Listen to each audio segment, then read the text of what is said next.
esse é um projeto social fantástico, sabe? E é uma faixa etária de 18 até 27, 28 anos, né?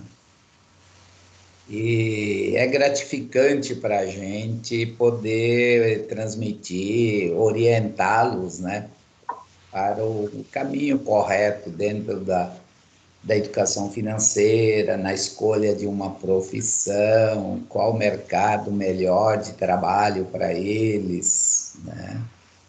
Então, a gente faz um pouco desse trabalho com esses jovens, né? E nesse público tem brasileiros, haitianos, angolanos. Olha que interessante. Nossa, E terminamos agora em janeiro o projeto lá em Salvador, né? E estão selecionando outras turmas agora para São Paulo, na capital, que é uma parceria com a Faculdade Zumbi dos Palmares. Então, agradeço aí ao convite do Wagner, de vocês, e a confiar na gente, né? De poder... Nós que agradecemos. que é algum dos trabalhos que a gente faz, né? Não só na parte empresarial, sabe? Então, tem esse lado que é interessante a gente poder contribuir com uma sociedade mais justa, né? Que bom. Só para citar, nós estamos já com o professor Diego, que também é do curso, a professora Márcia Estrela, que também é da área de gestão. Os professores já estão chegando, nossos alunos também estão engrossando a nossa semana aqui. Estou feliz que eles estão aderindo ao convite que nós fizemos para eles, né? Que bom. Boa tarde, pessoal. Tudo bem? boa tarde. Boa tarde. Boa tarde, gente. Tudo bem com vocês? Boa tarde, Diego. Boa tarde, Estrela.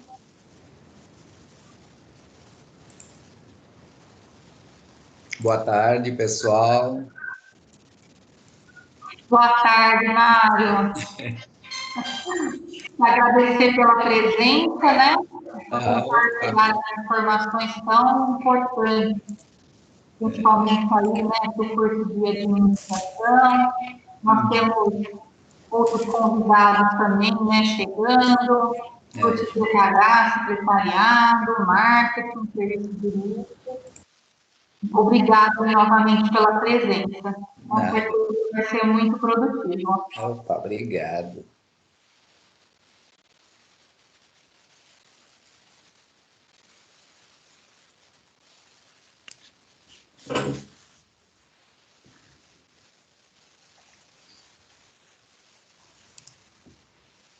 A Rose Magrini, que entrou agora, também é nossa professora. Oi, Rose. Oi, tudo bem? Tudo Oi. bom, graças Oi, a Deus. Rose. Oi, gatinha. Boa tarde, professora. Oi, boa tarde. Olá. Deixa eu ver se minha turminha entrou.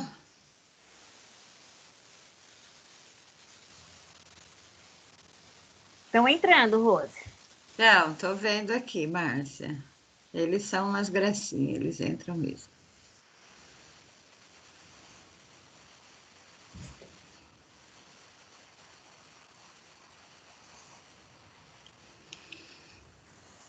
Todos os anos vocês fazem este evento? Isso, a gente costuma fazer a semana de gestão todos os anos. Esse ano seria no segundo semestre. Mas eu falei, não, gente, já que nós temos que vivenciar essa questão do ensino remoto, vamos fazer a semana de gestão, vamos assim, ó, com o ensino remoto. O pessoal falou, Márcia, você é louca. Eu falei, não, vamos tentar fazer agora, a gente faz essa, depois no segundo semestre a gente faz outra, não tem problema nenhum. Aí todo mundo ajudou, né, encampou a ideia, estamos realizando, graças a Deus. Ai, que bom. Não, mas isso é importante. O importante é fazer. Justo. Acho que esse é um lado bom da coisa.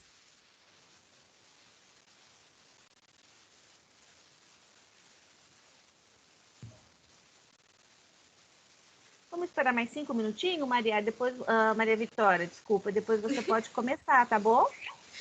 Tá bom, Márcia. Aí você me dá um toque na hora que for para começar. Sim, senhora. Vai treinando, Maria Vitória. Depois você vai fazer uma palestra para mim. Oh, meu Deus! Que dia que tá marcada a sua? É amanhã?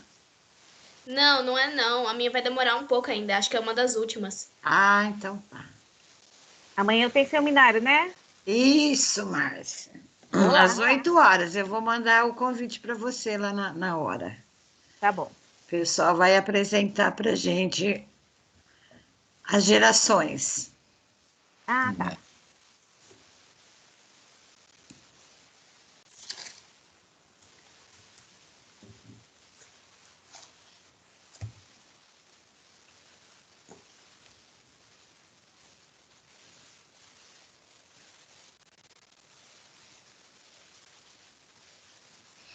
Quando tiver faltando uns 5 minutos, 10 minutos, alguém me dá um toque, por favor? A gente avisa, pode deixar.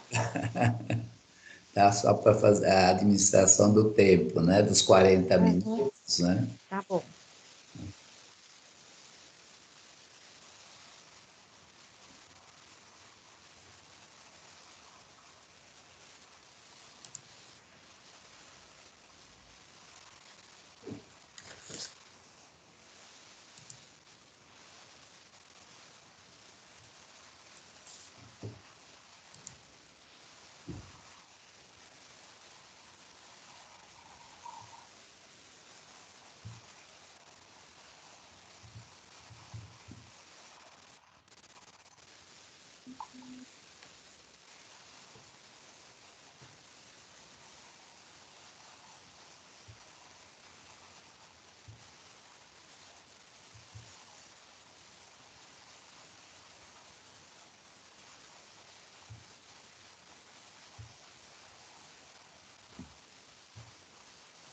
Mário, deixa eu fazer uma pergunta. Você se importa se eu gravar pela plataforma a sua apresentação?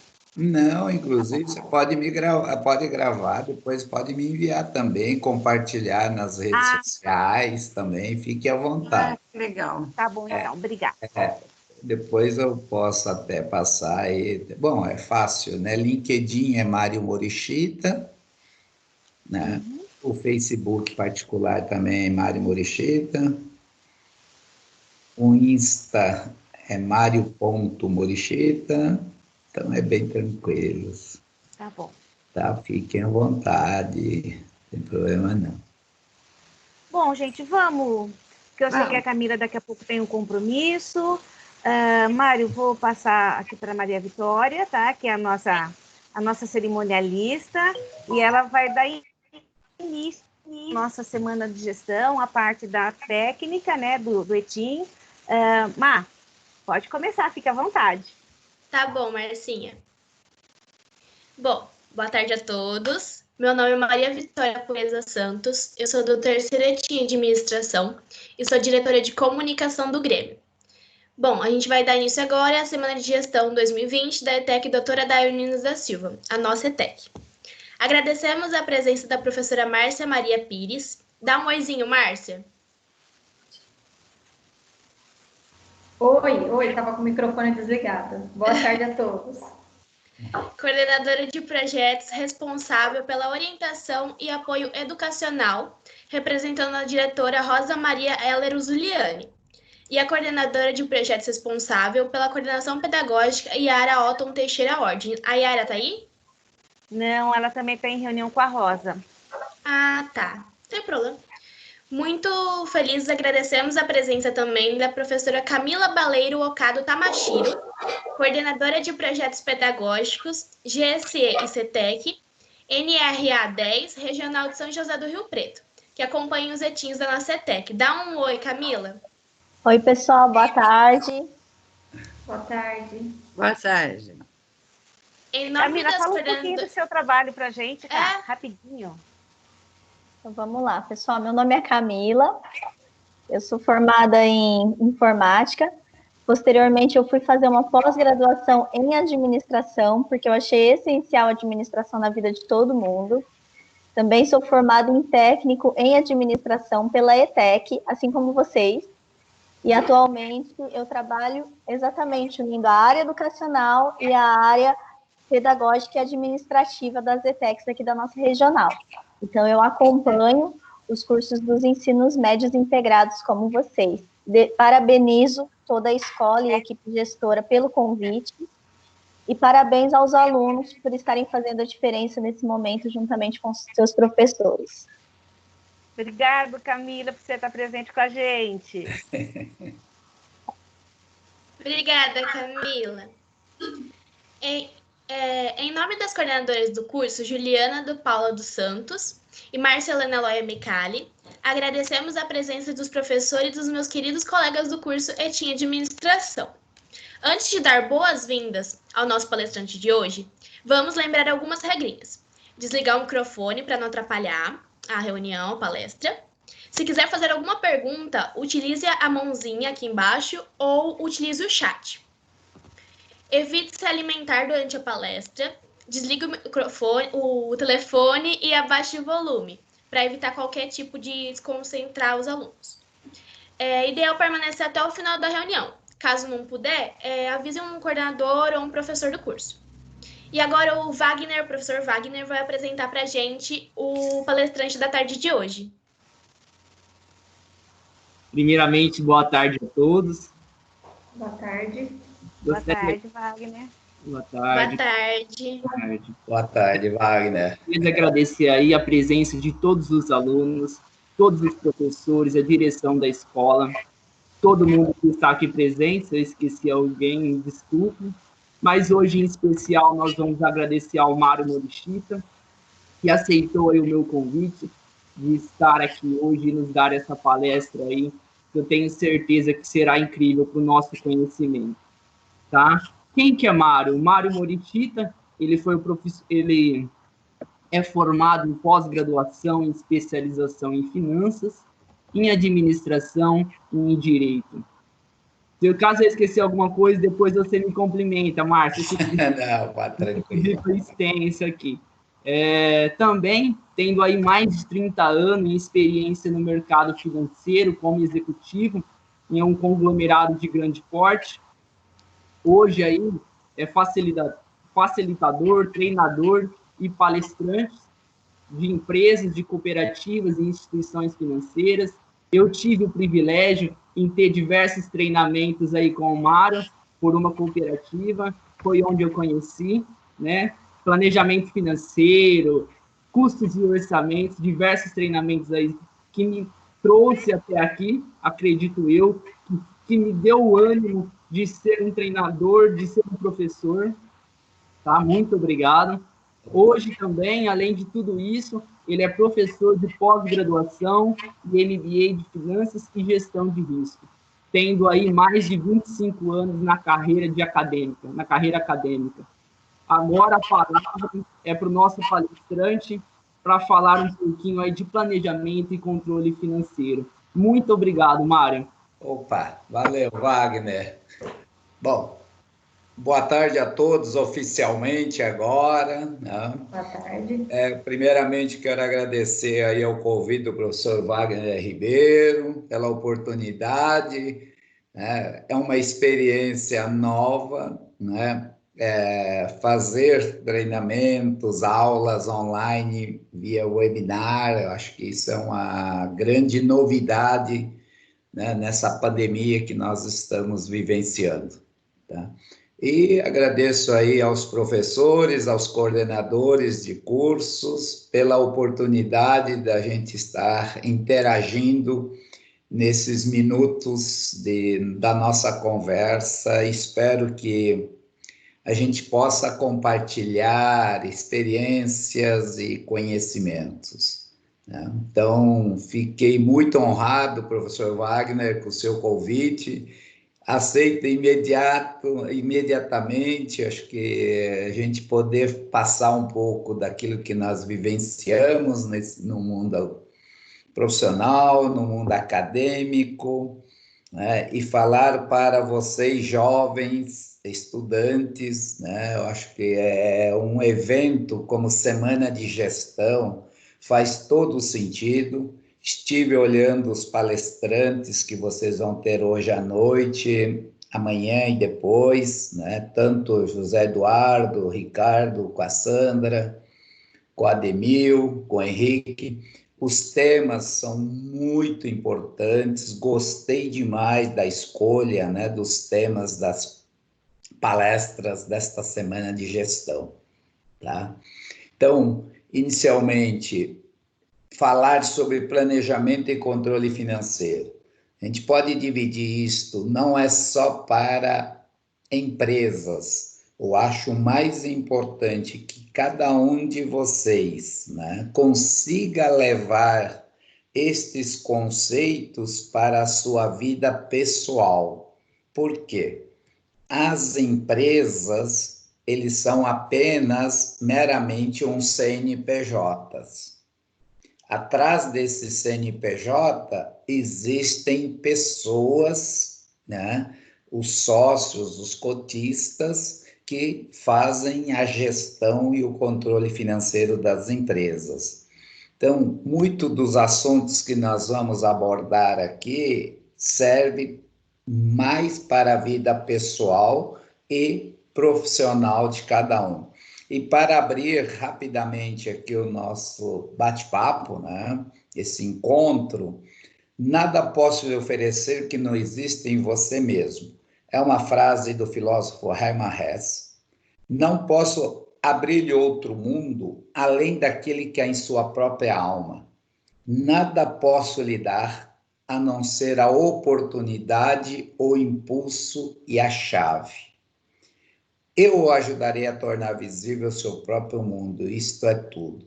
Escolhi esta frase para compartilhar neste momento, no dia de hoje, que faz todo sentido aí para cada um de vocês.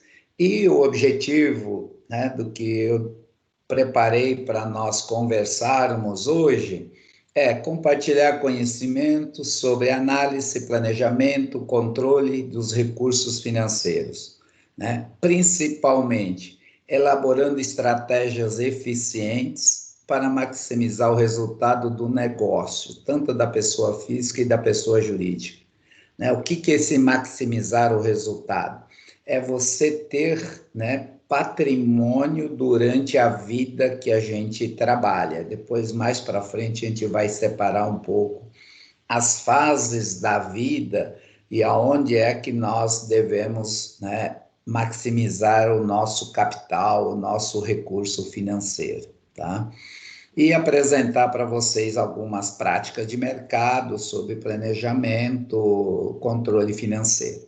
Mas para falar deste tema, planejamento e controle financeiro, quero compartilhar inicialmente o que tem acontecido no mercado.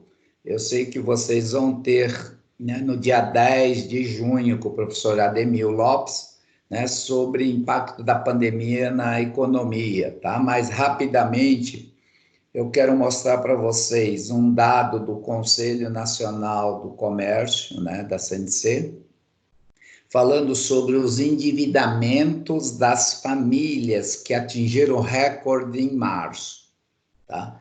E aí vocês vão entender por que deste tema planejamento e controle financeiro é de suma importância, tá?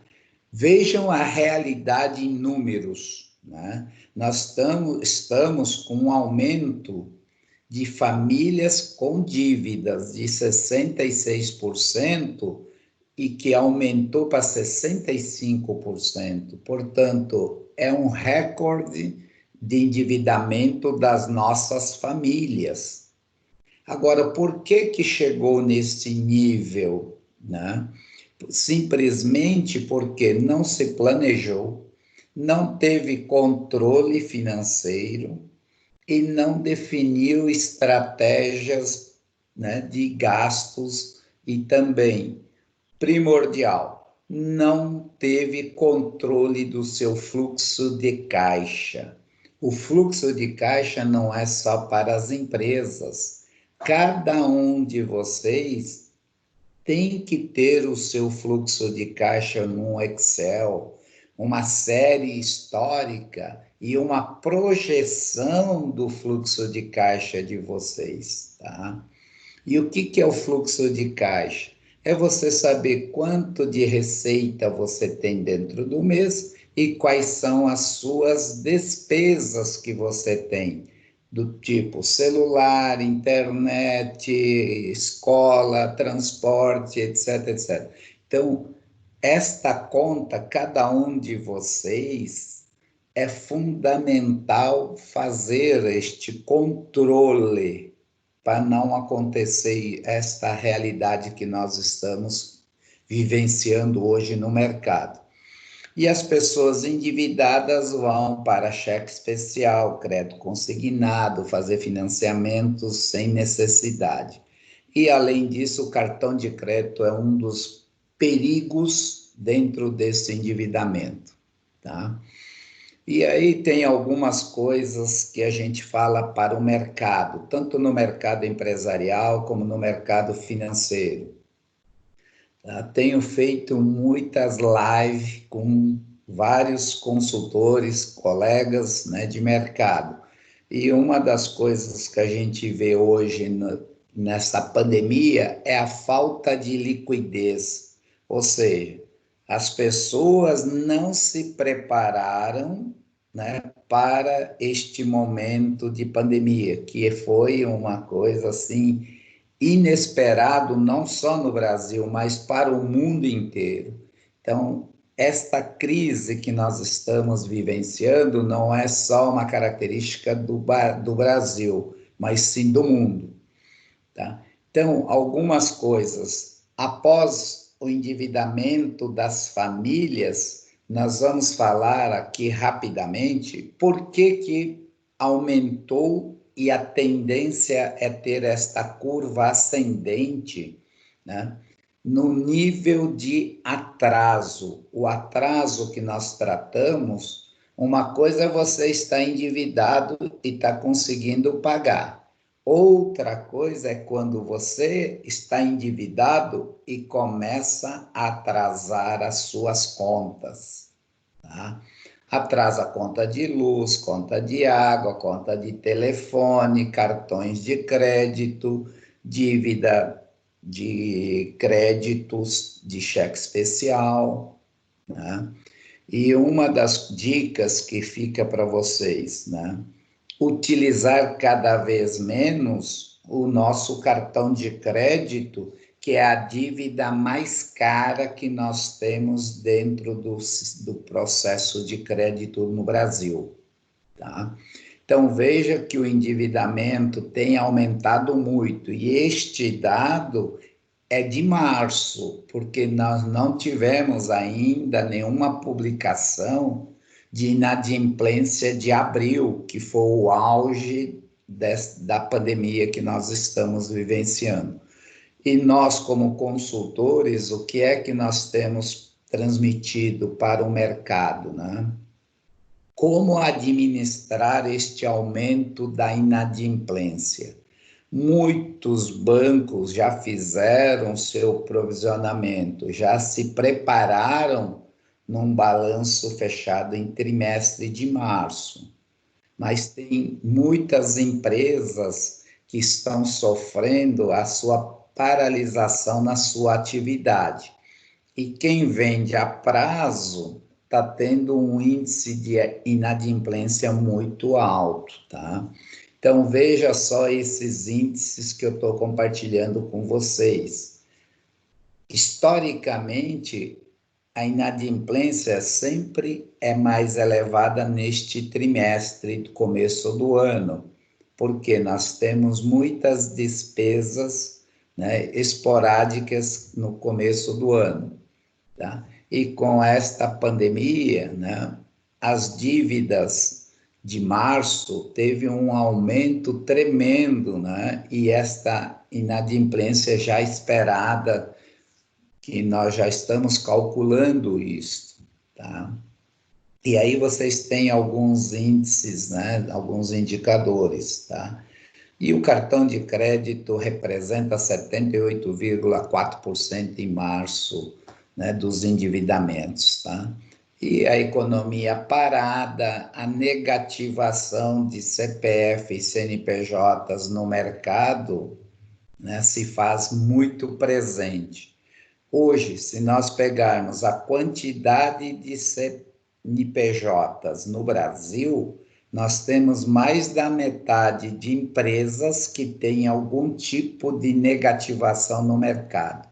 O que é negativação? É a inadimplência, é o não pagamento. E na pessoa física, nós já ultrapassamos algo por volta de 65 milhões de CPFs inadimplentes, tá?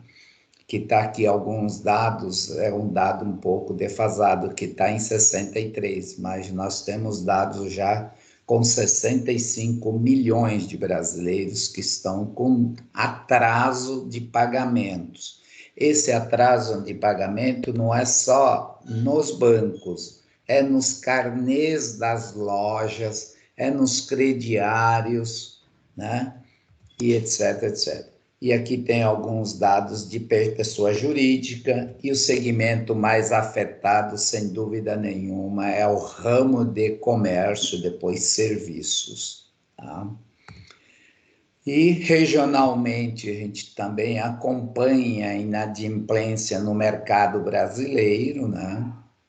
E para falar sobre planejamento e controle financeiro, eu quis assim, didaticamente separar para que todos vocês entendam a amplitude do momento econômico que nós estamos vivenciando. Começou antes da pandemia com a crise política e é o que está acontecendo até atualmente. Estes movimentos pró e contra ao governo. Esta crise política afeta a crise econômica e que, por outro lado, tem um viés tremendo neste tripé, que é a crise social. E uma das maiores crises sociais que nós estamos vivenciando, né? Então, para vocês, alunos, né, aproveitem essa oportunidade enquanto estudantes e ingressar no mercado de trabalho hoje, né, é o que faz todo o sentido, porque o nível de desemprego tem aumentado muito no Brasil, e isso afeta demais, tá? E aí, como nós vamos atuar neste ambiente tão complexo? Por mais que as empresas e as pessoas físicas se planejaram no passado, jamais foi possível ter este planejamento sobre o ponto de vista de gestão de risco nas empresas, porque foi assim geral esta crise. E hoje, quando a gente fala de planejamento e controle financeiro, né, eu separo a importância de ter esses pilares aqui. Primeiro, estratégia. Segundo, gestão do seu negócio. E o terceiro pilar, ter controle financeiro. E ter controle financeiro é ter controle financeiro da sua vida. Tá? E aí eu compartilho com vocês, né, esta frase, né, que para mim faz muito sentido, né, que é continuar a fazer as coisas como sempre foram feitas e esperar que os resultados sejam significativamente diferentes é uma boa definição de insanidade, né? O Einstein, essa frase é dele. E esta pandemia e o Covid-19 trouxe exatamente esta frase que eu resgatei, né, do Einstein, para o momento que nós estamos vivenciando. O mercado não vai ser igual como era antes. Vocês estão vendo a inovação na educação, né, fazendo uma transmissão online, as aulas via EAD, né, tudo à distância. Então, todas as empresas, a sociedade, a comunidade vai ter que mudar, e esta mudança tem sido drástica hoje, né? E principalmente temos acompanhado que tem muitas famílias hoje que têm uma vulnerabilidade financeira maior, ou seja, aquelas famílias que têm rendas menor está sendo muito afetado com esta crise, tá? Então, um pouco desta nossa introdução para compartilhar números para propriamente entrar no tema planejamento e controle financeiro. Vocês viram na prática o que leva à falta de um planejamento e o que leva à falta de um controle financeiro, de não ter controle financeiro, tá? E muito dos problemas sociais que nós estamos vivendo hoje é exatamente essa parte do controle financeiro que simplesmente muita gente se endividou, né? E aí, conceitualmente, tá? O que a gente traz como planejamento e controle financeiro? É uma ferramenta de gestão aplicada aos recebimentos e gastos. Tudo que eu falar de planejamento e controle financeiro, pensem sempre fluxo de caixa, tá? Não basta você ter só o fluxo de recebimento se você não tiver, né, um processo de controle de previsão do que você vai gastar no mês seguinte, que é os gastos. E o descontrole financeiro ocorre com os gastos, tá? O que quer dizer isso?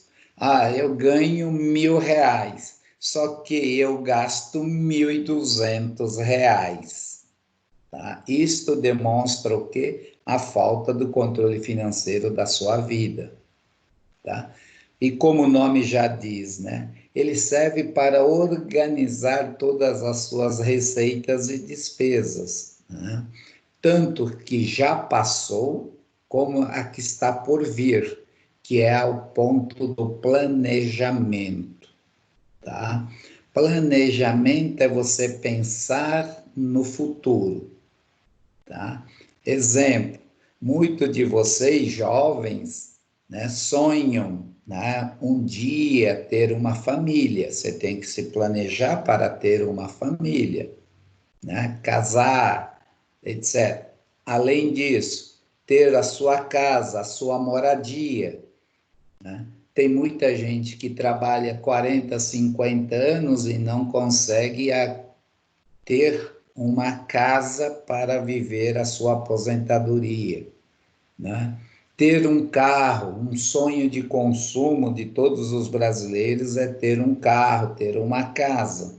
Mas para vocês atingirem este sonho, é fundamental que tenha controle sobre as suas finanças, tá? Não adianta querer gastar e você perder o controle. E aí eu fiz algumas perguntas, até uma carinha ali um pouco triste, né? Como você se comporta frente às suas finanças, tá? Todos têm a sua planilha de controle de receita e despesa? Como você faz este controle, tá? Você gerencia a sua conta e teus investimentos, o dinheiro que você tem aplicado, tá? E aí, hoje, como a gente fala, gerencia a sua conta, os investimentos, vocês têm que tomar muito cuidado com as tarifas bancárias, com as despesas que os bancos cobram, né, dos correntistas, né? E hoje, nessa pandemia, o momento do mercado financeiro são as cooperativas de crédito, que não cobra tarifa de conta bancária. Hoje, uma conta num banco de pessoa física sai por 25, 30, 35 reais todo mês, eles tiram da tua conta. E numa cooperativa de crédito, você não paga essa tarifa. Então, cada um de vocês tem que começar a pensar em fazer a gestão das suas despesas, daquilo que está sendo gasto, tá? Outro ponto que eu coloquei aqui para vocês, né, para compartilhar: planejar antecipadamente suas compras, suas viagens, seus investimentos em ativos fixos. O que é ativo fixo? É a sua casa, é o seu apartamento, é o seu carro, é uma joia, são roupas, né? E o mais importante, para vocês que estão, né, no início e no meio do curso de vocês, brevemente vocês vão estar formados, né, que é o investimento na educação, né? O que é que vocês vão fazer após estarem formados? E o tempo passa muito rápido, né? Ou seja, nenhuma dessas situações, né, vive desorganizadamente, por vezes até lançando mão de uso de cheque especial. É o mais comum no mercado, né? E também ficar pagando o mínimo na fatura do cartão de crédito. Então, são algumas pegadinhas de mercado quando há um descontrole financeiro. Tudo bem, pessoal? Se alguém tiver alguma dúvida, por favor, pode me interromper, tá? Tudo tranquilos até aqui? Então, fiz estas perguntas aqui para a gente fazer esta primeira reflexão sobre o tema planejamento e controle financeiro. Tá? Em seguida, o que foi isso que eu acabei de falar? O que é o significado de controle? É você ter uma ação de domínio sobre algo ou alguém. Aqui o mais importante é você ter o domínio do seu bolso, tá? E muitas vezes esse domínio do seu bolso não é possível porque muitas vezes nós fazemos aquisições, compras, né, sem pensar. Isso é muito normal no mercado de consumo hoje. Você vai para um shopping center, você vai para um cinema para tomar um lanche ou para encontrar com alguém. De repente você passa numa vitrine de uma loja, vê uma promoção e você entra e você acaba comprando objetos, bens que muitas vezes você nem tem necessidade. Portanto, tem algumas compras que fogem do nosso domínio, que não deveria. Se nós tivermos o quê? Uma educação financeira desde criança, desde a adolescência, né? Até da infância, né? Outro conceito que é importantíssimo. O que significa a palavra gestão? Você tem que ter gestão da sua vida, né? É o seu gerenciamento, né? Ou da de uma empresa. Toda empresa tem que ter uma gestão, quer seja uma gestão de RH, quer seja uma gestão financeira, uma gestão na área de produção, uma gestão na área de vendas, tá?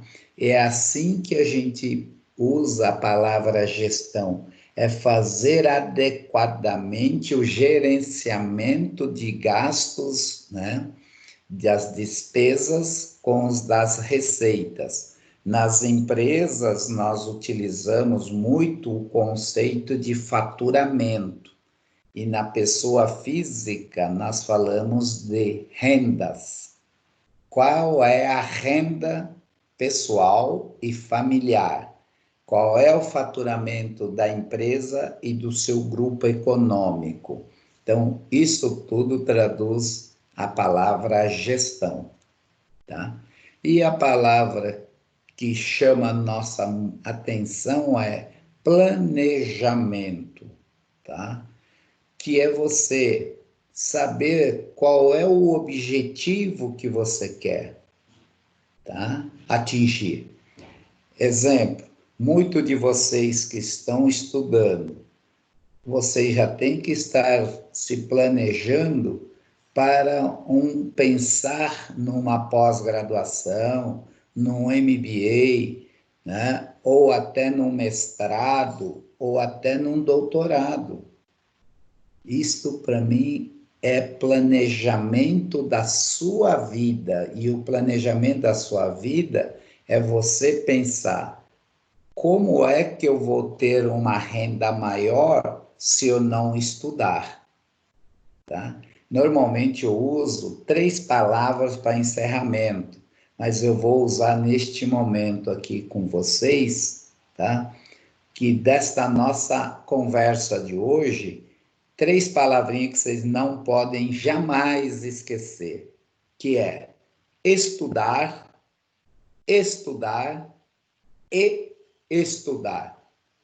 É este o planejamento que eu gostaria que vocês pensassem, tá?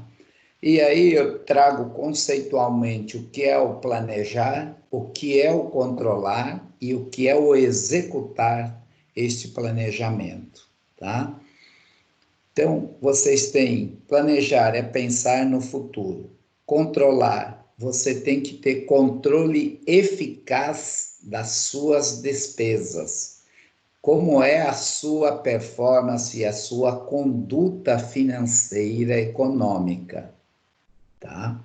E o executar é você falar assim: eu vou executar aquilo que eu me planejei, aquilo que eu fiz um orçamento. Olha, eu vou me planejar para o final do ano trocar de carro, ou comprar um carro, ou comprar um celular novo, né? Então, você tem que ver se você tem orçamento para conseguir fazer esta compra, né? E não comprar e falar: quem sabe Deus ajuda que eu vou pagar. Acho que isso não cabe aqui na nossa conversa, tá? Acho que a gente tem que ter todo este planejamento e saber executar adequadamente, tá? E aqui tem algumas dicas que é importante, né? Fatores que influenciam o planejamento, né? São capacidade dos gestores, liderar suas equipes. Isso, na ETEC, é fundamental. Vocês veem que tem coordenadores, gestores, diretores, né, para coordenar toda essa equipe, para cumprir o planejado, tá? Então, cada membro do time tem a sua parcela de responsabilidades, né?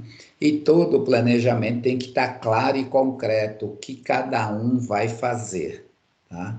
E aí precisa se fazer algumas reuniões semanais, né? E fazer o seu monitoramento para ver como está a execução dos seus gastos, das suas receitas.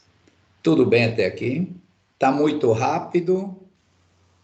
Não? Ótimo. Está ótimo. Não, excelente. Estão conseguindo me acompanhar? Porque eu estou com 40 minutos e o tema é bem extenso. Não, está ótimo. Está excelente. Tá?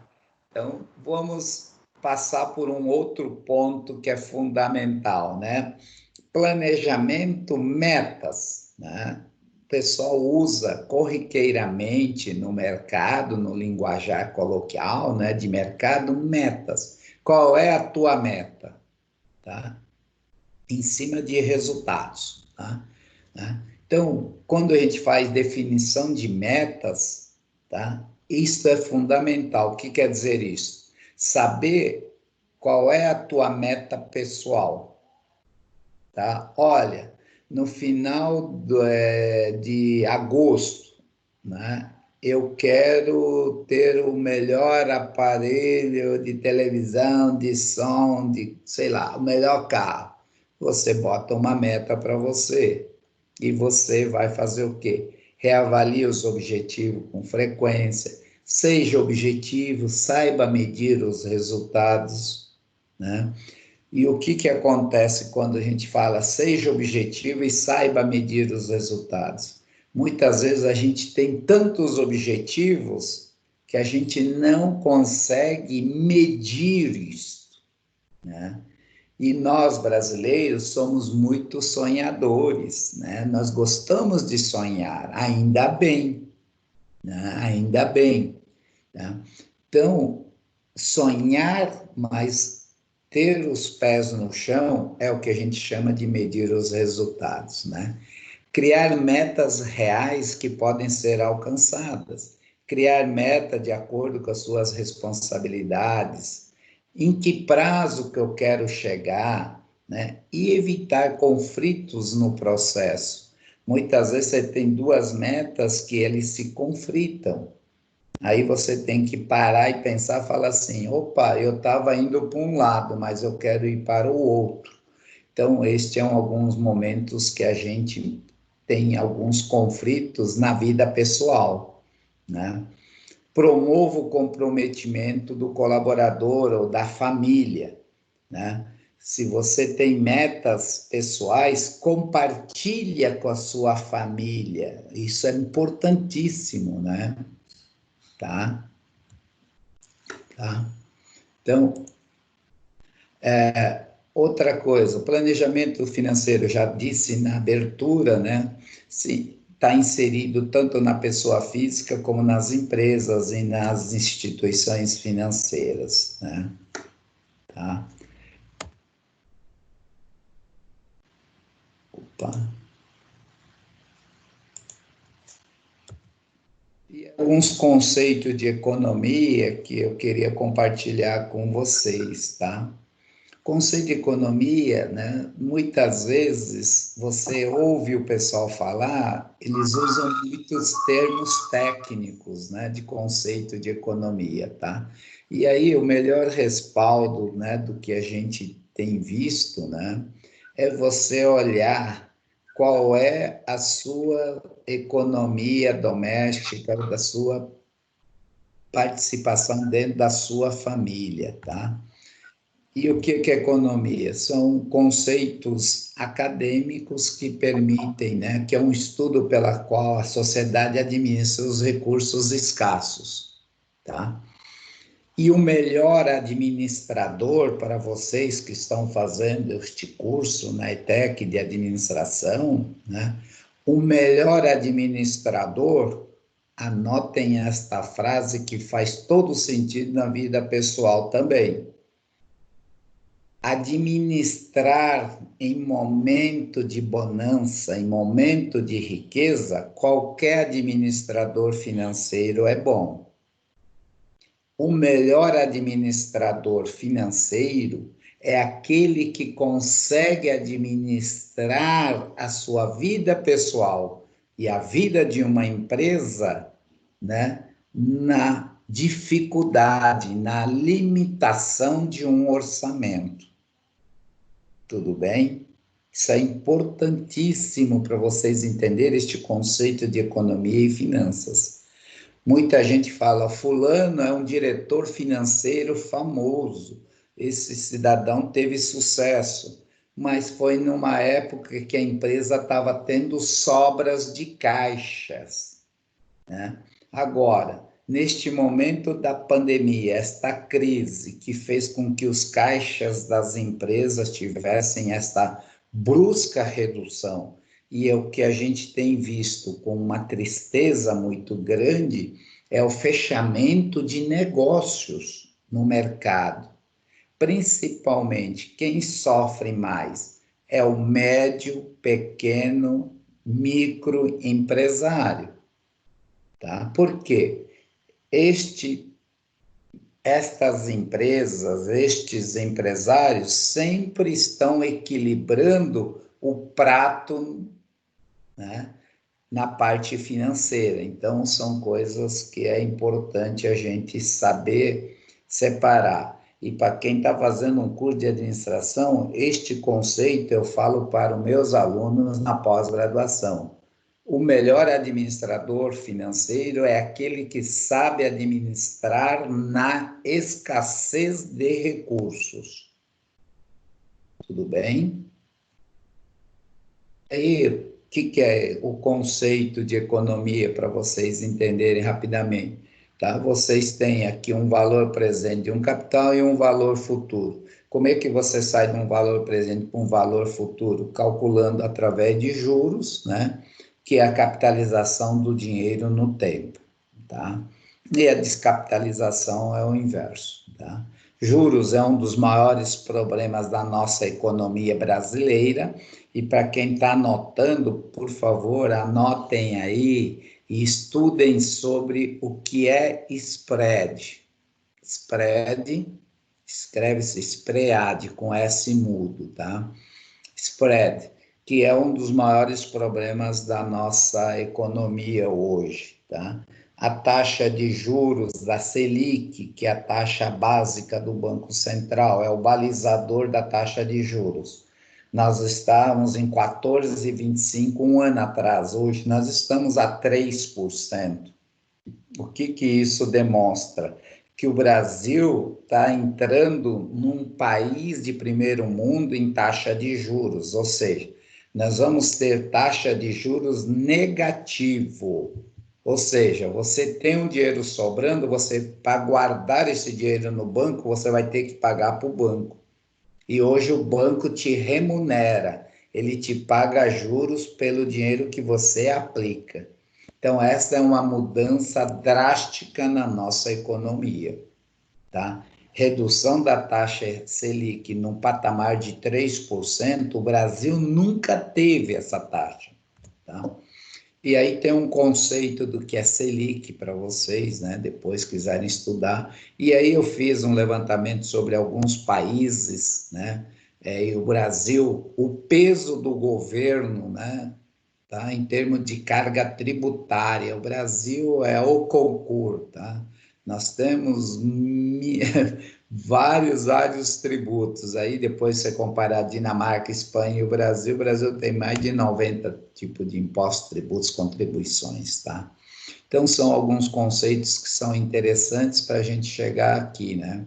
Entradas e saída de recursos, tá? Vou ser bem didático aqui. De onde vêm as suas entradas? O que é isso? Das suas rendas, da tua receita, tá? Quando vem? Que dia que entra o dinheiro na sua conta? A que custo vem? São suficientes para você pagar a sua saída? Para onde está indo o que você ganha? Tem muita gente que trabalha o mês inteiro, no dia seguinte paga todas as contas, já não tem mais dinheiro na conta. Né? Será que está certo a gente trabalhar desta forma? Será que nós não temos que ter uma poupança, não na palavra poupança, mas ter um capital, uma reserva, né, para alguns gastos ou investimentos, né? E será que o que eu estou recebendo daquilo que eu estou aplicando está correto, né? Pessoa física, o planejamento financeiro envolve muitos pontos. Eu elenquei alguns aqui que é importantíssimo. Conhecimento técnico, né? Tá? Não consegue se fazer um planejamento financeiro, principalmente, né, na pessoa física, tá? Se você não tiver um pouco de conhecimento técnico, ou seja, uma formação, né? E aí vocês veem como aqueles endividamentos das famílias ocorrem, porque desde a infância a gente não teve esse conhecimento técnico de educação financeira, né? Faço muitas palestras de educação financeira nas empresas, né, em semanas de CIPATES, ou para colaboradores, né, sobre como fazer a educação financeira, como ter controle sobre isso, né, que é fundamental, tá? Disponibilidade de abrir mão de determinados interesses, né, eleger prioridades, conhecer um pouco do histórico familiar de cada um de vocês no planejamento, Outro ponto, situação emocional. O brasileiro consome, é um grande consumidor e é muitas vezes levado pelo emocional nas suas compras, nas suas aquisições. E muitos dos brasileiros hoje vivem de saúde pública, né? Que vocês estão vendo o caos que é a saúde pública, né? E aí eu coloquei como último item a educação financeira na família. Não basta você ter educação financeira, precisa ter o que? Todos da família envolvidos. Tudo bem até aqui? Tá? Vou partir para mais um bloco aqui. Como é ser um consumidor em ação? Tá? Eu fiz aqui alguns pontos que interfere muito no comportamento do consumidor. Papel social, né? As pessoas muitas vezes estão inseridas num círculo social que frequenta, né? E de qual a família faz parte, né? E muitas vezes o indivíduo não está habilitado financeiramente para fazer parte da sociedade, ter gastos, frequentar restaurantes, caríssimos, etc, etc. Papel pessoal, não necessariamente pessoas que sejam de determinado grupo social e cultural terão o mesmo comportamento de consumo, né? Isso é muito comum. Por isso, vocês que estão assistindo esta conversa de hoje, cada um de vocês é diferente um do outro, tá? Sobretudo o papel pessoal de controle, tá? Fatores como idade, cultura e necessidades, né, quando combinados simultaneamente, formam uma característica importante, tá? Agora, o que a gente vê hoje na faixa etária de vocês, na adolescência?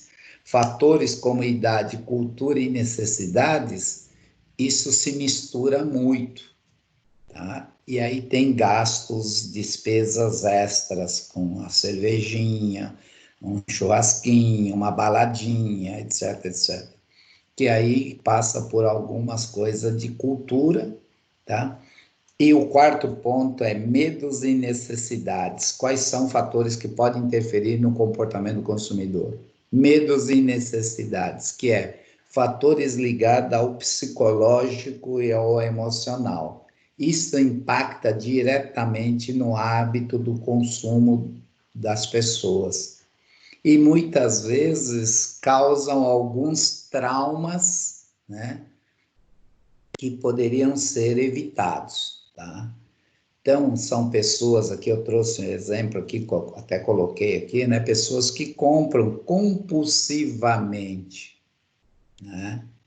Ou seja, né, olha, hoje eu acordei não muito bem, para mim melhorar o meu astral, melhorar o meu dia, eu preciso gastar, comprar alguma coisa, né?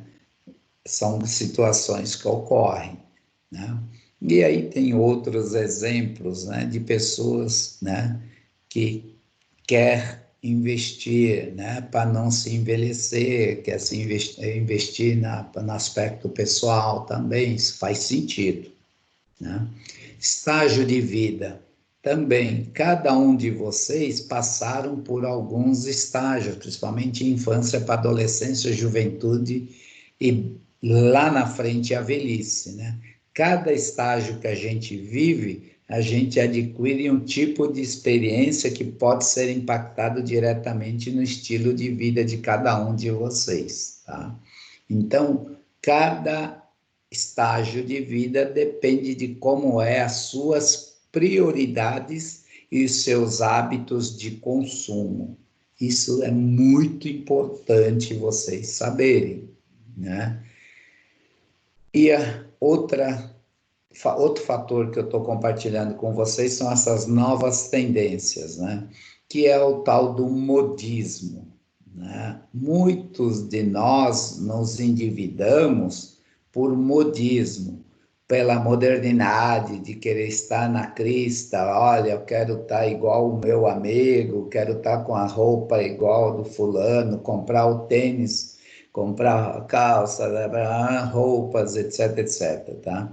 Então, carro, eu quero ter o carro do ano, etc, etc. Então, muitas vezes a gente faz compras, né, no modismo, que eu coloquei aqui como novas tendências. Moda, nova moda, isso aí já é uma palavra um pouco em desuso na sociedade. Então, a gente usa essas novas tendências, né? Vide celular. Quem tem um celular quer sempre ter uma da último lançamento, né? E etc, etc. Tá. Classe social também diz muito respeito ao poder aquisitivo daqueles que têm mais ou menos, né? Então, cada um tem que ter, né, aquilo que eu falo sempre nos nossos treinamentos, né? Você não pode querer gastar, né, ter um pé maior do que o sapato consegue calçar, tá? Mercado e economia, é o cenário econômico. Ainda bem que nós vivemos agora num país sem inflação, né? Para vocês jovens, nós já tivemos índices de inflação de mais de 80% ao mês. Tá? Você não tinha mais noção de produto, valores, o que é o produto.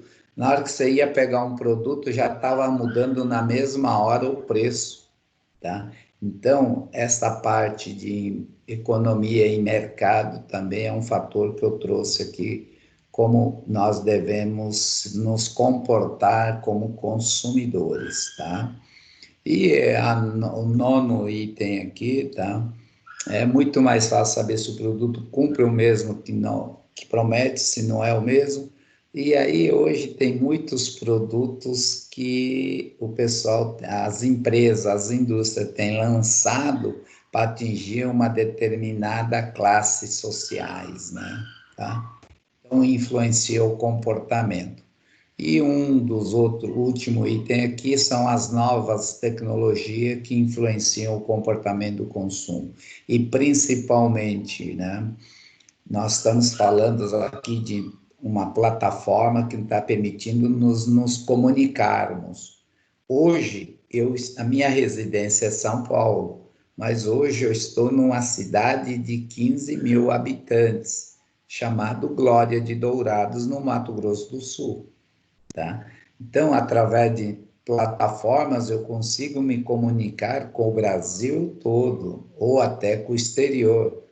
Semana passada eu gravei uma live que a pessoa estava na Holanda para falar sobre cobrança e recuperação de crédito, né? Então, essas tecnologias e redes sociais, e o mercado mudou muito, né? Do sistema de isolamento, né? O e-commerce, né? As comidas deliveries e assim sucessivamente, tá? Então, vocês têm aí algumas coisas interessantes, tá? Tem aqui um Instituto Acatu também, que é importante vocês entrarem no site, depois tem aqui o endereço, que se chama meubolsofeliz.com.br, né? Então, consumo consciente, né? Então, esse é um ponto que eu gostaria que depois vocês conseguissem aí entrar, acessar esse site, né? meubolsofeliz.com.br, tá? E aí eu trouxe aqui um exemplo aqui bem singelo para vocês, prático, tá? Né? Olha só, se você gastar R$1 por dia só com guloseimas, em 20 anos você gastou 14.400. Em 30 anos você gastou 41.500. Se você tomar um lanche R$4 por dia em 30 dias, né, em 20 anos você vai ter gasto 86.000 em 30 anos, quase um preço de um apartamento. Se uma pizza, uma balada, um final de semana, cerveja, um chopinho, que não faz mal para ninguém, né? Olha os valores, eu estou usando uma taxa de juros de 0,8% ao mês para chegar nesses números. Então, cada um de vocês, olhando esses números, vocês vão começar a ver quanto que a gente gasta, né? E a gente não olha o resultado final de 20 anos e 30 anos, né? E é muito comum, né? Um cafezinho, quanto custa um cafezinho, né? Hoje, em qualquer cidade aí do interior do Brasil, um cafezinho está numa faixa de R$ 5. E se você toma 2 cafés no dia, são R$ 10. Então, cada um de vocês tem que começar a fazer estas contas, tá? Não que você não tenha que ir para uma balada, tomar um chopp, tá? Ou comer uma pizza final de semana. Mas são contas que vocês têm que fazer. Sempre projete 20 anos, 30 anos. Por que 30 anos? Porque é onde que a gente vai estar aposentado, né? Onde a gente já vai estar com um perfil de menor praticidade, tá? E pensando na parte prática, né? Tem aqui alguns exemplos que eu vou deixar para vocês, não vou ler aqui, mas quais são suas fontes de receita? Você administra somente suas contas ou de sua família também? Qual é o fluxo de entrada de suas receitas? Elas são fixas? São variáveis? São sazonais ou são mistas? Então, 4 pontos fundamentais como pensar, planejamento e controle financeiro, tá? Você sabe quais são os seus gastos mensais por modalidade, tá? Existe concentração de data de pagamento para suas contas? As datas de pagamento das contas estão compatíveis com o seu fluxo de entrada e das receitas? Se não está, como é que eu posso ajustar isso, né? As despesas estão em volume menor que as receitas? Se não, você sabe o que tem pressionado esse descasamento? Descasamento é do que eu entra, é o que dá entrada de caixa com a saída de caixa. E se não sabe, o que pretende fazer para identificar? Então, eu fiz estas perguntas bem práticas para cada um de vocês, né, poderem ter resposta para estas perguntas. Isto, para mim, é controle financeiro. Tudo bem? E aí, virando aqui, você costuma não pagar a fatura total do cartão? Com que frequência? Que consequência tal prática tem trazido para a sua vida? Você tem lançado mão do uso do cheque especial? Você usa o limite do cheque especial? Com que frequência? Como pretende resolver questões como bancos e cartões de crédito? Quanto de sua renda mensal você destina para os seus sonhos? Olha como isso é importante, tá? E aí eu quero abrir um parênteses aqui na nossa conversa, tá? Hoje, um dos maiores formas de você pensar no seu sonho, tá? É pensar numa previdência privada. Quando eu era criança, tá? Muita gente falava, meu filho quando nascer, eu vou fazer uma poupança para ele, né? E hoje um dos produtos disponíveis no mercado é a previdência privada, para que você tenha um seu sonho lá na frente, né? E você tem uma reserva a fim de cobrir um eventual desemprego? Olha que pergunta importante que eu estou deixando aqui para vocês. Pensando na pandemia, o que a gente está vendo de pessoas desempregadas em várias faixas salariais. Semana passada e retrasada eu tive 5 amigos diretores, tá? Com uma faixa de renda altíssima e que foram desligados porque ganhavam muito. E como é que essas pessoas vão agora administrar se você não teve uma reserva no passado, tá? E como vocês que estão numa faixa etária de 16, 17, 18 anos, 14 anos, né? Como você está planejando a sua aposentadoria? Acho que isso é uma pergunta que tem que martelar para você desde agora, tá? E aí é o conceito de administração financeira. Você tem a aplicação do recurso, né? Você pode muitas vezes usar recurso seu ou de terceiro. Exemplo, eu quero comprar uma casa, mas não tenho dinheiro, mas eu tenho 30% para dar de entrada, então eu tenho um recurso próprio. E 70% eu vou fazer um financiamento de um crédito imobiliário, tá?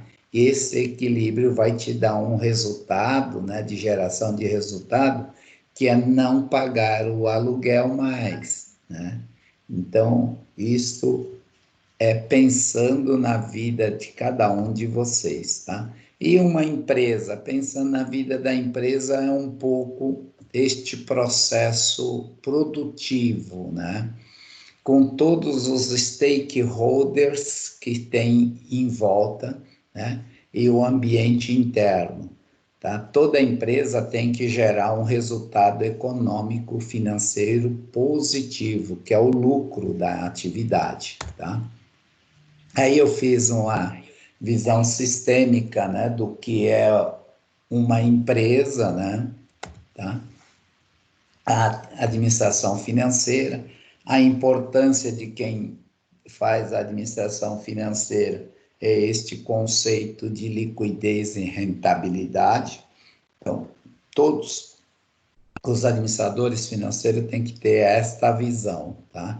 Como adequar essas duas variáveis, liquidez com rentabilidade, tá?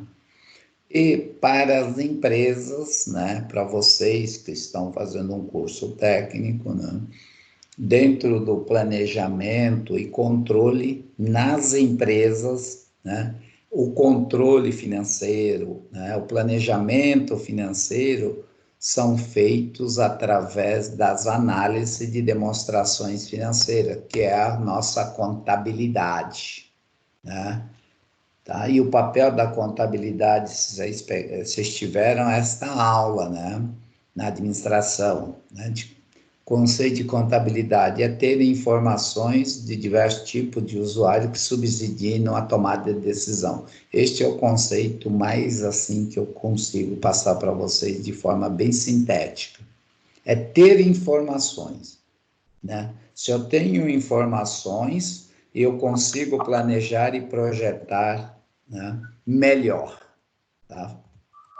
E aí vocês têm alguns conceitos do uso, né? Por que que é importante as demonstrações financeiras, né? Estão lembrando das aulas de contabilidade aqui, tá? O que que é um patrimônio, o que que é um bem, o que que são direitos, o que são obrigações, né?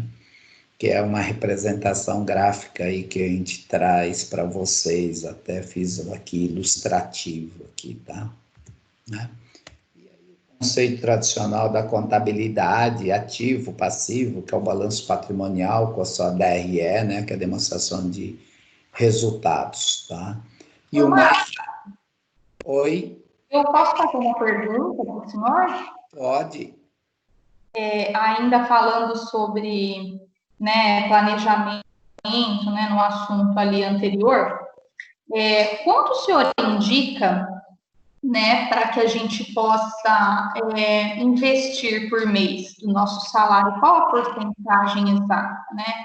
Assim, eu no passado, né, adorava um cartão de crédito, enfim, não tinha tanta responsabilidade, né, com as minhas finanças pessoais. Hoje, considero que eu melhorei um pouquinho, né? E é uma dúvida que eu tenho, assim, qual a porcentagem exata, né, para a gente investir do nosso salário? Assim, eu vou ser bem, assim, resposta direta, tá? Resposta bem direta, né? Uhum. Quanto mais, melhor. Quanto mais, melhor. Não, aí, Tomás.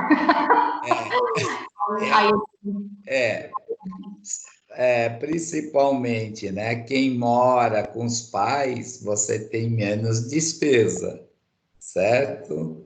E se você tem renda, você consegue poupar mais. Exato, eu já moro com o marido, então, quando eu morava com os meus pais, eu ainda conseguia, né? Um pouco mais. Hoje, eu preciso aí ter duas rendas, né? 2 empregos aí para poder guardar, né? Investir um pouco. Sem dúvida. Então, ainda há uma desorganização da minha parte, né? Deveria investir das duas rendas, né? Isso.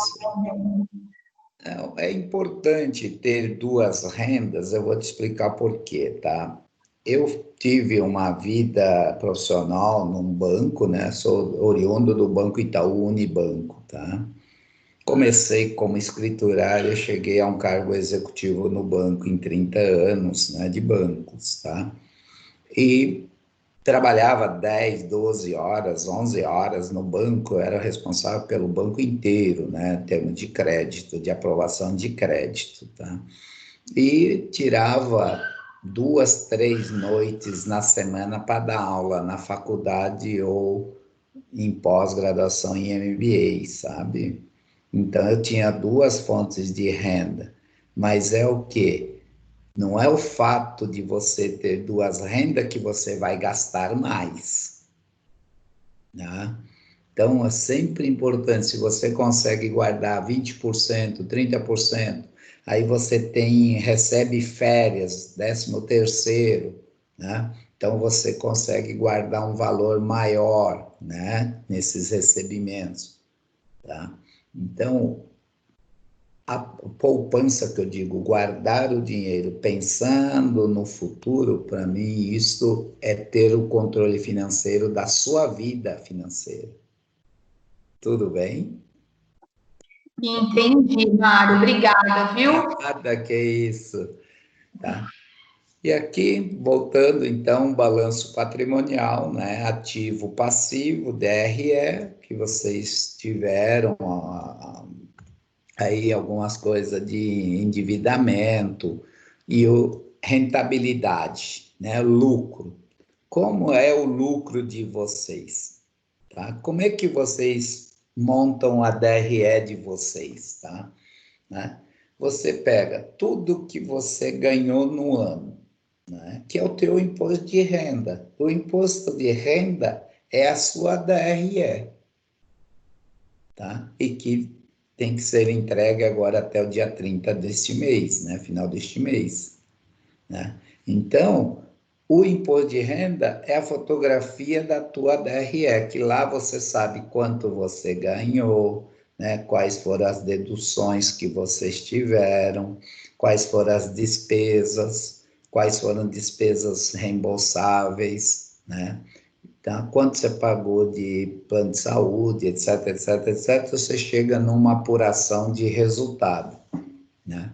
E tem gente que tem medo de fazer isso, né? Porque sempre pode estar fechando no vermelho, né? E quando a gente fecha no vermelho, a gente abandona os nossos controles. Aí é que tinha que estar o controle melhor, né?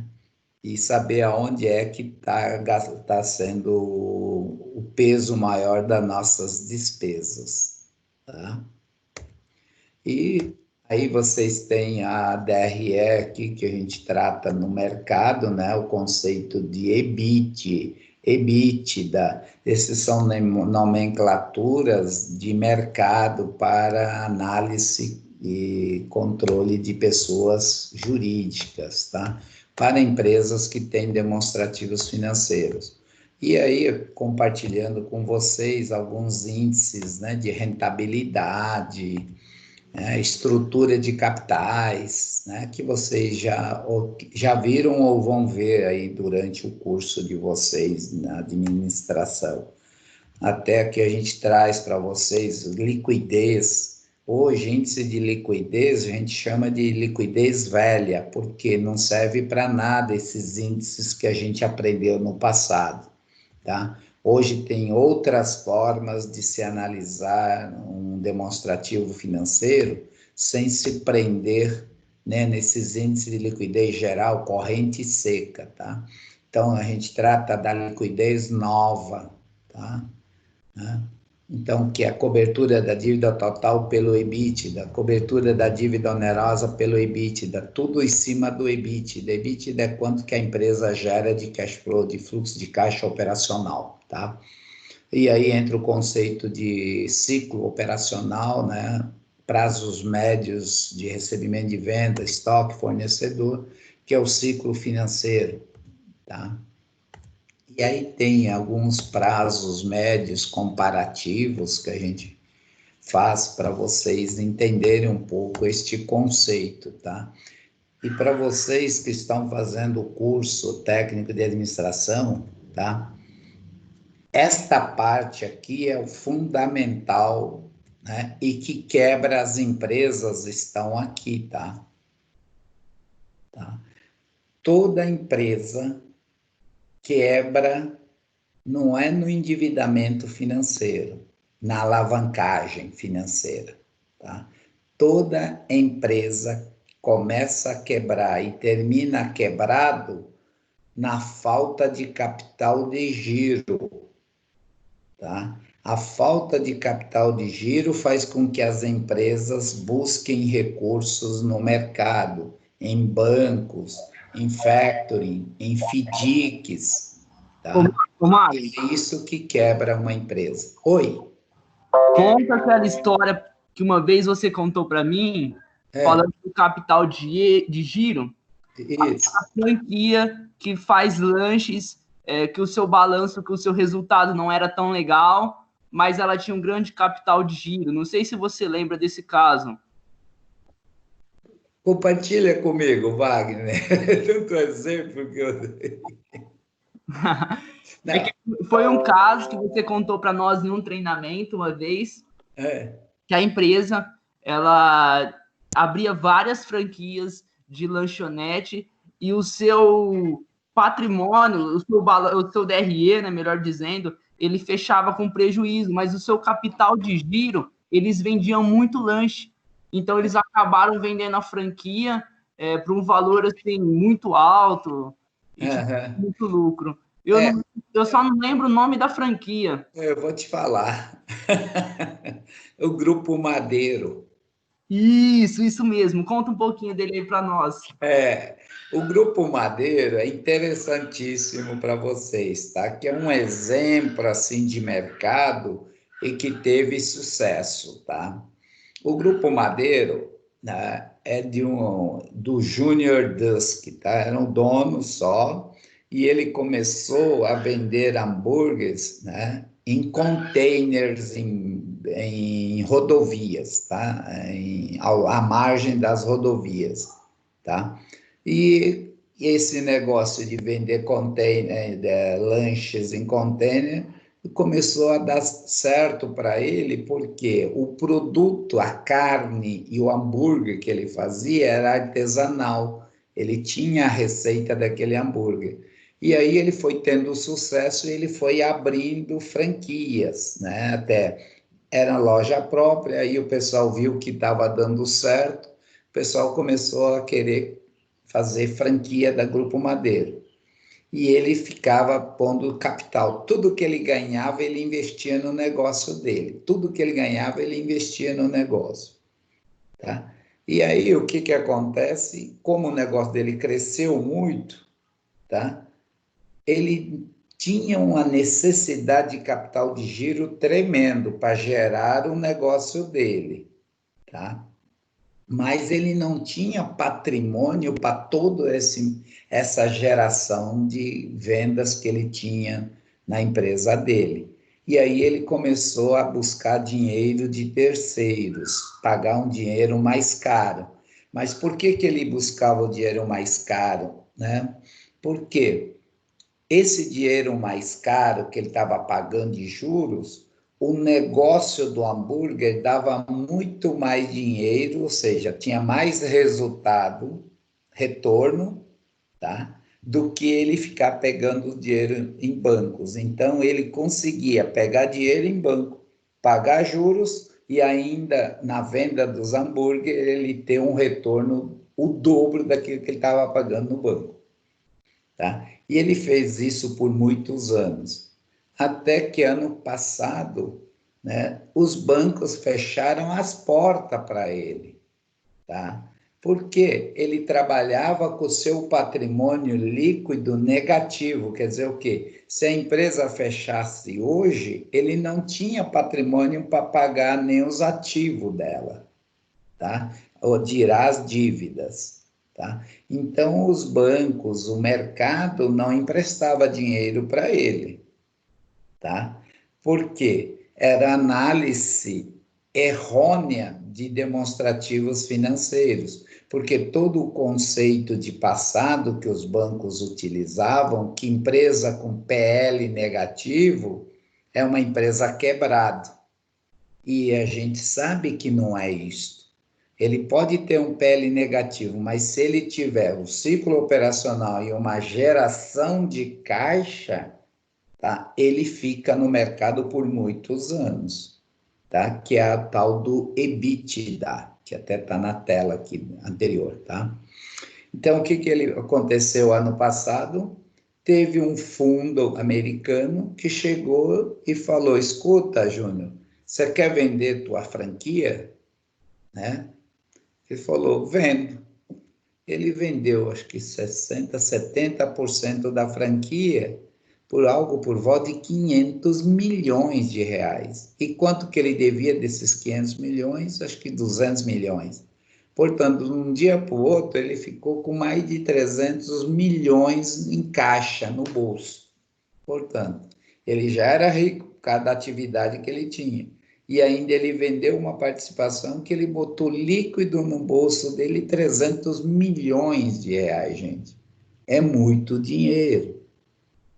Tá? Então, e por que alguém compra um negócio desse? Porque ele tem caixa, mesmo que não tem patrimônio, tá? Ele sabe fazer a administração financeira e ter controle disso, administrando o seu ciclo operacional com o ciclo financeiro. Tá, Wagner? Então, esse é um caso interessante, né? Claro que aqui eu dei uma abreviada, tá? Mas esses são pontos, assim, dentro do planejamento financeiro que é importante para vocês, né? E vocês que são jovens têm muitas ideias, né? Então, hoje nós estamos numa fase de startups, né? É você ter uma ideia, né? E essa ideia, você ter alguém que financie e você coloca ela de pé, em pouco tempo isso vale milhões, tá? É o que está acontecendo no mundo digital. Por exemplo, hoje, essas plataformas online, né? Essa que nós estamos utilizando, o Zoom e outras plataformas, vale muito mais do que ações do Itaú e Bradesco juntos. Então, quem desenvolveu essa plataforma online, a empresa tem a sua cotação na Bolsa mais do que 2 bancos brasileiros, só para vocês terem uma ideia. Tá? Até então, ninguém falava de plataformas online como nós estamos fazendo hoje, que é uma redução de custo para as empresas, né? Tá? Então, startups é uma das coisas interessantes para vocês jovens, montar uma fintech, né? Que é uma plataforma totalmente digital, também é uma opção hoje muito utilizada aí no mercado, né? E para finalizar aqui, gerenciamento das informações, que é isso que a gente está falando aqui, tá? É fundamental a gente ter, né, o gerenciamento das informações, tá? Ter aí todo um processo, né, sistêmico de controle, tá? Para vocês, pessoas físicas, né, a plataforma mais importante para vocês, que resolve todos os problemas, um Excel resolve, tá? Uma tabela de Excel resolve, tá? na pessoa física. E na micro, pequena empresa ainda dá para a gente fazer via Excel um programa que atinge a sua necessidade, tá? Aqui tem algumas coisas, aqui, sistema informatizado de gestão, e a mais conhecida é a ERP, né? E da minha parte era isto. Vamos fazer a abertura para as perguntas. Alguma dúvida? Posso começar, então? Pode, por favor. Então, tá bom. A pergunta é a seguinte. Só para... Eu vou ler uma frase que você citou, é o seguinte. O melhor administrador financeiro é aquele que consegue administrar a sua vida pessoal e a vida da empresa na dificuldade, na limitação do orçamento, né? Certo. Eu gostaria de perguntar o seguinte para você, Mário. Você, com essa experiência no mercado financeiro há mais de 30 anos, acredito que você passou por diversas dificuldades, né? Sim. Qual dica que você deixa hoje para nós, nesse meio de dificuldade, para nós conseguirmos sair dela com resultado? Tem alguma dica, assim, chave? Tem, Wagner. E é o que eu mais falo para as pessoas, né? E a inadimplência no mercado é muito grande. Inclusive, a semana que vem, tá, eu faço um treinamento pela Febraban, à distância, online também, né? Sobre cobrança e recuperação de crédito, tá? E hoje o melhor caminho para esse tipo de situação é o alongamento da dívida. Tá? O que é o alongamento da dívida? Você tem que pegar todas as dívidas, colocar no papel e ver quanto que é o total, porque muitas vezes a gente não tem ideia de quanto a gente deve, tá? Em cima deste valor, você vê, se eu pegar e parcelar em 36, 48 meses, qual vai ser o valor da minha PMT, da minha parcela mensal, do comprometimento, tá? Então, você faz esta projeção do total da dívida, acho que esse é o primeiro ponto, é você coletar todas as dívidas que tem, né? E se é no cartão de crédito, quebrar o cartão de crédito, sabe? Se é cheque especial, encerrar a conta naquele banco com cheque especial, etc, etc. Se é carnê, fugir de carnês, tá? E aí você vai ver, olha, eu tenho condições de pagar R$500 por mês. Eu ganho 1.500, portanto, 1/3, tá? Então, eu vou pegar o total da minha dívida e vou fazer um alongamento de prazo aqui, né? Tá? E falar, olha, mercado, eu quero renegociar minha dívida, eu tenho condições de pagar em 60 meses. E hoje o mercado está trabalhando com parcelas até 60 meses, que isso diminui o teu valor da parcela. Acho que essa é a dica para todo mundo, sabe? Fazer o alongamento de dívida que a gente fala. Legal. Beleza?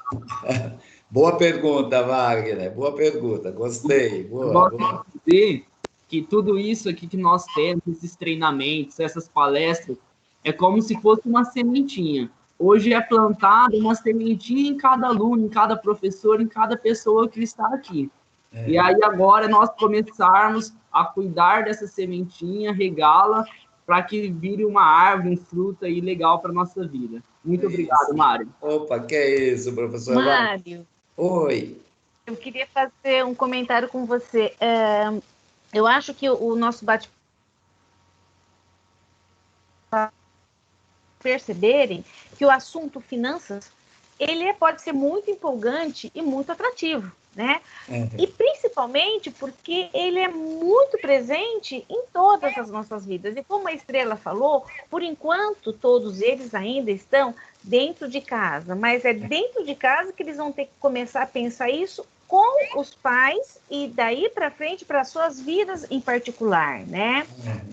E nessa ponderação, eu queria te fazer uma pergunta. Você tem ideia do que seria de ideal para que a criança, o jovem, começasse a ter a educação financeira dentro da escola? Sem dúvida nenhuma, Márcia, né?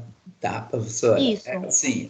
Eu acho assim, hoje, quem vive com os pais, cada família tem uma forma de educar os filhos, né? Aqueles que o pai dá mesada, tem aqueles que o pai, ou a mãe, no caso, hoje tem muitas mães que ganham mais do que os pais também, né?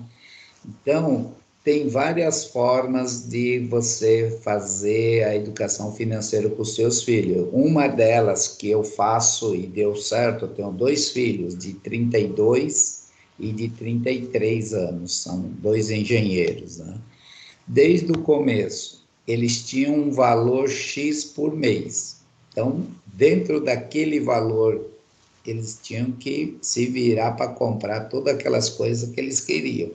Desde celular, quero trocar celular novo. Não, você tem dinheiro que você guardou, sabe? Então, você faz isso, e não é que o pai e a mãe seja pão duro, que não é isso, né?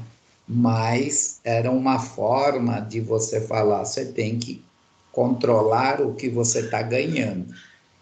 E naquela época, eu lembro até hoje, para não ficar com problema de assalto, roubos em São Paulo, o que eu fiz com eles? Eu dei um cartão de crédito, eu lembro até hoje, de R$ 50,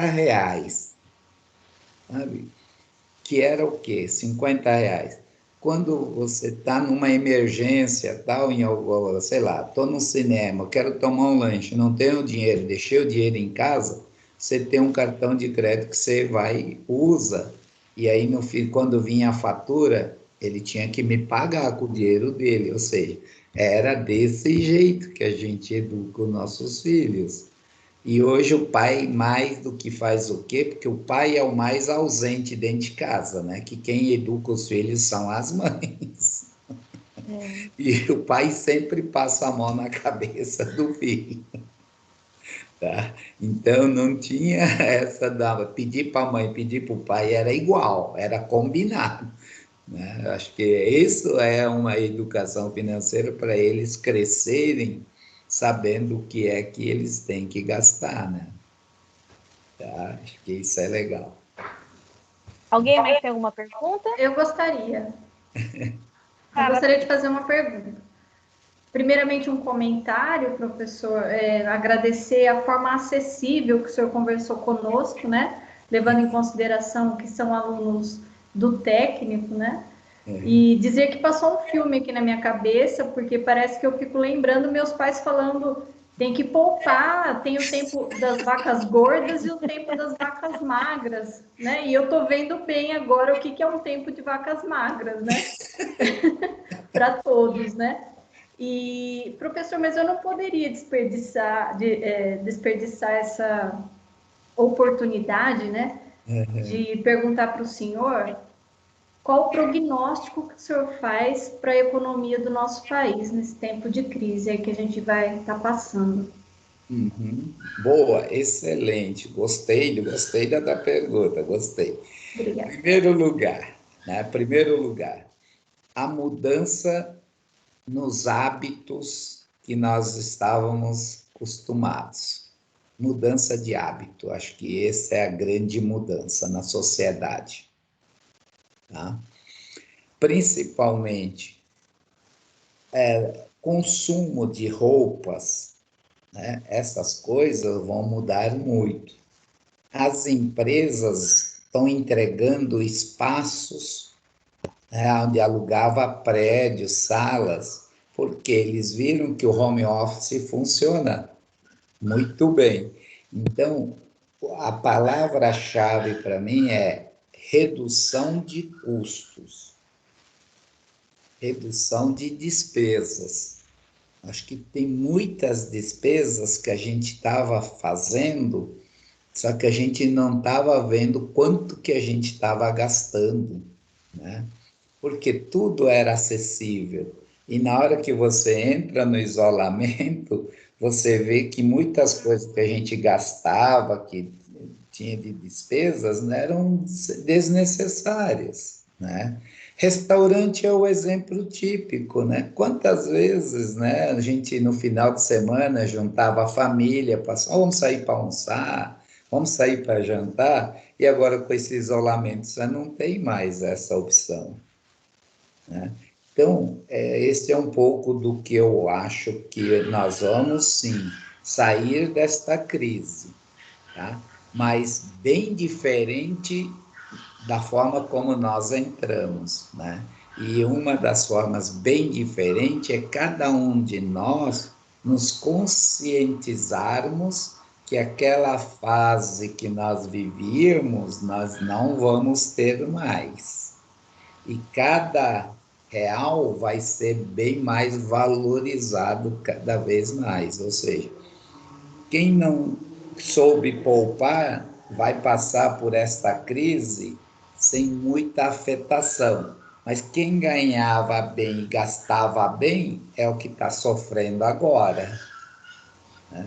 E o futuro da nossa economia, o que eu vejo? Taxa de juros baixo, né? Câmbio é o que está aí. Tem alguns setores da atividade que vão se sobressair, tem aqueles ramos de atividades que vão sofrer muito, por exemplo, empresas aéreas, hotéis, restaurantes, casas de shows, né? Então, tem alguns segmentos que vão ser bastante afetados. E o que eu vejo que esta crise não afetou ainda no total, no geral desse setor, que são as commodities, sabe? São, por exemplo, usina de cana, né? Açúcar e cana-e-açúcar, pessoal que planta soja, quem planta milho, ou seja, quem tem a agricultura como mercado primário, isso não foi tão afetado, né, como restaurante, bares, etc, etc. Tá? E eu vejo isso assim, que nós vamos sair desta crise, sim, e a velocidade de como nós vamos sair, nós estamos na mão do governo. Isso que é difícil, pena, né? Sabe? Que se a gente não fizer uma redução nos impostos, não facilitar para as empresas, isso nós vamos ter problemas na crise que nós estamos vivenciando. Tá? E por que eu acredito que o Brasil vai sair mais rápido da crise? Porque o Brasil é um país de jovens, o que é diferente, por exemplo, do Japão, que a população é mais seniors, né? É um pessoal de terceira idade. E os jovens, com o mercado de trabalho aquecendo, né, que é o que nós mais precisamos, é emprego para esses jovens que estão aí nessa faixa etária. Tá? E para ter emprego, as indústrias precisam contratar estas pessoas. Tá? E para os alunos que estão assistindo essa aula, é estudar, não tem outra alternativa. Você quer ter um bom emprego, é estudar. E o estudar não é só, né, na disciplina, mas ter um conhecimento geral, ter domínio de idiomas, né? Antes a gente falava, olha, você precisa ter a língua inglesa. Hoje eu digo para vocês, alunos, né, que não basta ter só língua inglesa, vai fazer, né, a língua chinesa, que é o... Ai, fugiu o nome agora. Mandarim. Tá? Mandarim. Mandarim. Sabe? Que os chineses vão dominar, não tem como, sabe? Nós vamos ter dois grandes blocos econômicos no mundo, essa é a nossa perspectiva, tá? Que é a China com a Rússia e os Estados Unidos com os demais. Então, os jovens têm que estar preparados para este futuro mercado aí que vão se abrir, né, conforme vai diminuindo esta crise, desta pandemia. Eles têm que desenvolver a empregabilidade deles, né, professor? Isso, eles têm que desenvolver a empregabilidade, sabe? Não é ficar falando, olha, vão arrumar emprego para mim. Não. Quem tiver qualificação vai estar colocado. Quem não tiver qualificação pode estar colocado, mas vai sofrer um pouco mais. Com certeza.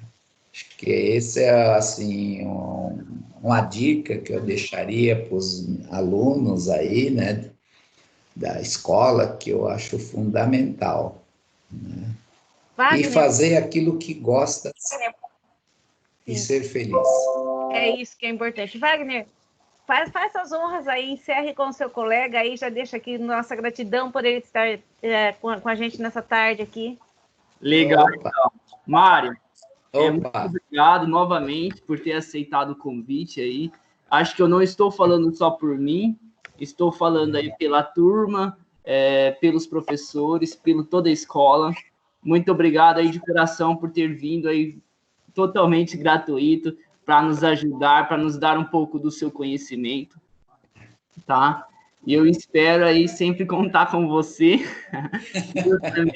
Eu também estou sempre à disposição. Acredito que todos os professores aqui, toda a escola, está de braços abertos para você também. Certo? Muito obrigado, professor. Muitíssimo obrigado. Tchau, tchau. Obrigado. Obrigado pela paciência. Oi? Não entendi. A Yara? A Yara. Vamos lá. A Yara quer fazer alguma pergunta antes de encerrar, acho. Fala, Yara. Cadê a Yara? Gente, ela fez a pergunta aqui no chat. Pode falar então para nós, Diego. Lê aí. A Yara falou o seguinte: o cadastro único teve mais de 50 milhões de acessos. Como ter esperança em um futuro próximo, se mesmo antes da pandemia, o país já estava vivendo uma crise imensa? Como ter esperança em sair dessa crise em um futuro próximo? Essa é a pergunta aqui da Yara. Assim, o que eu vejo, tá?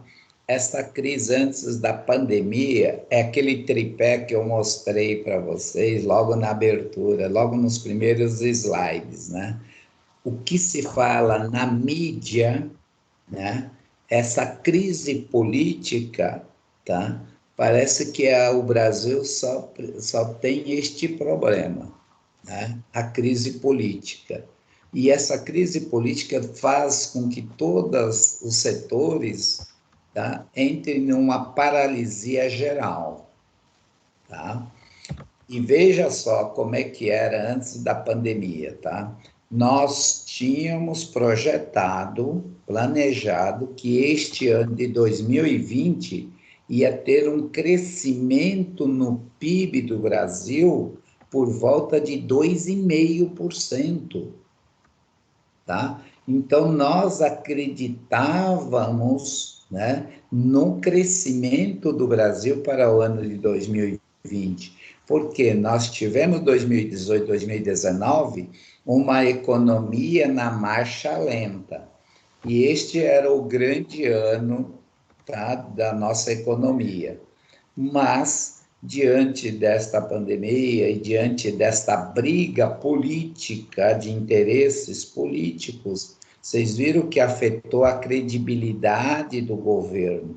Então, muitos empresários que estavam confiantes, né, no crescimento do Brasil, simplesmente eles começaram a retrair o volume de investimentos. Tá? E prova disso que o índice de desemprego estava melhorando o índice de desemprego. Quer dizer o quê? O pessoal, o mercado de trabalho estava contratando. Tá? Aí chegou no mês de março, a curva despencou. E isso é muito perceptível, esse número que eu estou falando aqui para vocês. Se vocês entrarem no site do IBGE, CAGED, tá? que é o Cadastro Geral de Empregados e Desempregados. Lá, você tem uma série histórica de acompanhamento de desemprego e emprego no Brasil. Tá? Então, se você pegar dezembro, já novembro do ano passado, outubro, já estava dando um aquecimento na parte de empregabilidade. Tá? E a coisa despencou foi agora. E aí, com esta pandemia, o dólar bateu quase 6. A Bolsa de Valores, que estava mais de 110 mil pontos, chegou a ter 60 mil pontos. O que quer dizer isso? A credibilidade do Brasil perante os investidores externos, isso reduziu bruscamente. E muito dos recursos externos aplicados na Bolsa de Valores, com a crise política e essa pandemia, muita gente tirou e foi mitigar risco com esses investimentos. Tá? E na janeiro, fevereiro, alguns setores que estavam crescendo com emprego, construção civil, isso é muito perceptível no interior de São Paulo. Tá? Não as grandes construtoras que entraram em recuperação judicial, mas as médias construtoras estavam construindo, voltaram a construir. Vide a região ali de Ribeirão Preto, Bebedouro, né? Então, você vai vendo cidades ali próximas que o pessoal estava começando a construir, e construção civil é o que dá maior empregabilidade ainda no Brasil. Tá? Então, eu acredito muito para o Brasil ser um país exportador de commodities, né? Este crescimento vai ser mais rápido do que outros países que têm como bens de capital como seu principal produto. Legal. Temos mais alguma pergunta?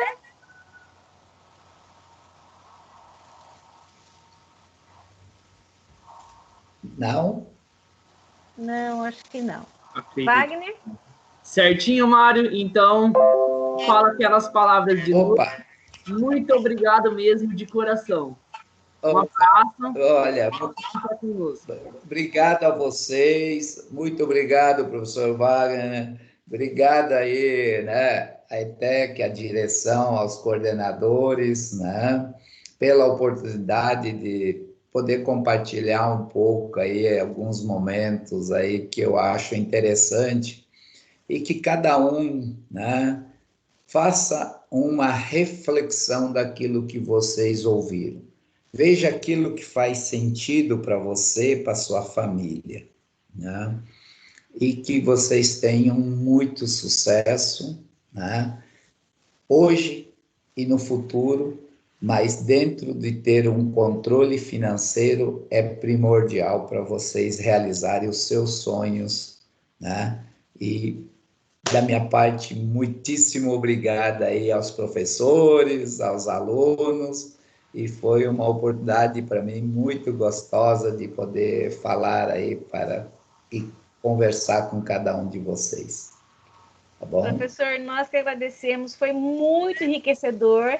E só para você ter uma ideia, nós tivemos cerca de 90 participantes te ouvindo aqui hoje, nessa tarde. Nossa! Eu estou muito feliz e, olha, muitos só estão saindo agora, tá? No encerramento. Eu estou realmente muito feliz, é por isso que eu falei, foi assim, interessante, empolgante, a tua explicação, a maneira gostosa como você passou um tema tão importante para eles. Muito, muito, muito obrigada. Obrigado, gente. Tudo de bom. Até a próxima. Tá bem? Espero que seja muito breve. Obrigada. Obrigado, Mário. Valeu, obrigado, gente. Obrigado. Tchau. Tchau, professor. Tchau, tchau. Obrigado. Tchau, professor. Tchau. Muito obrigada. Obrigado a vocês. Tchau, professor. Oi, tchau. Estou à disposição de vocês, tá?